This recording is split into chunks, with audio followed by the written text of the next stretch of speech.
Hi, I'm Katie Orr, owner and operator of Jerbois Studio up front at the Manitou Art Center, and I'm here to tell you about one of our most used machines, the Boss Laser. The Boss Laser can be really complicated and tricky, so if you ever need help, come see me at Jerbois and I will do my best to answer any questions you have.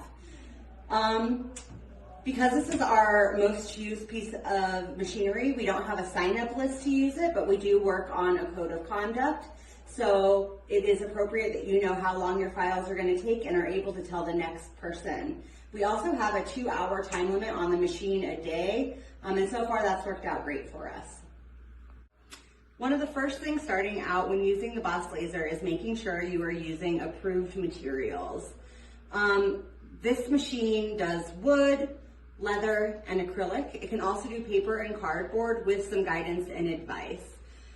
When you are starting to use the laser, we have this handy dandy laser manual, and inside of it you will find the whole instruction packet, but the most important part is going to be this, which tells you the power and speed settings that you will use to create your file.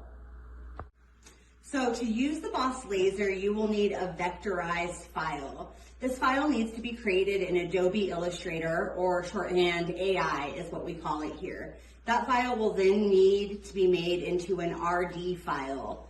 And the RD file needs to be lowercase rd for it to be used by the laser.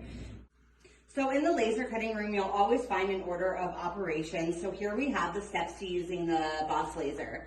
The first step is to get the key from the front desk.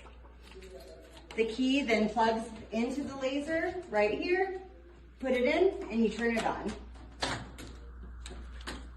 You'll then need to turn on the power strip. That controls the cooling system as well as the air compressor, and that's going to be turned on with this little red handle right here, and you need to make sure that the air compressor is reading 2.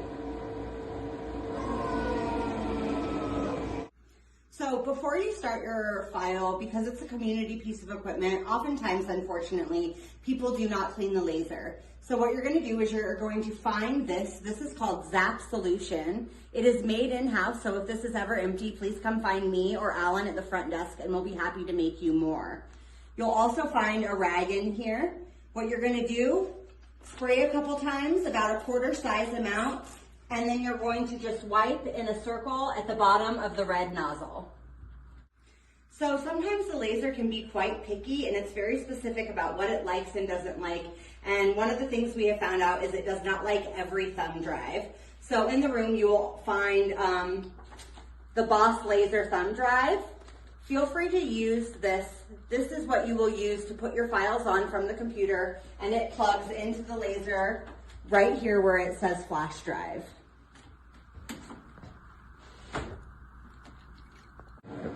Once your thumb drive is in the machine, you are going to want to go ahead and put your file onto the laser. To do that, you're going to hit File. Then you're going to navigate over to UDisk Plus and hit Enter. You're going to hit Read UDisk File and hit Enter. That is all of the files that are on the thumb drive that can be read by the laser. You'll select the file you want and navigate down to Copy to Memory and hit Enter. From there, you're going to escape out of this menu and go back to the front menu where your file will appear on the display.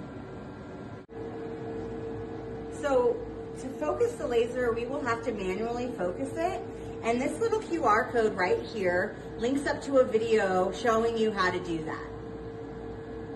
Once you have auto-focused the laser, the next thing you are going to need to do is check the frame. You'll do this by hitting the frame button. Once your project is sized up and looks good, you can go ahead and close the laser and hit the Start key. After your project is done, make sure you give it a few seconds to have the ventilation suck up any smoke or particles that are in there.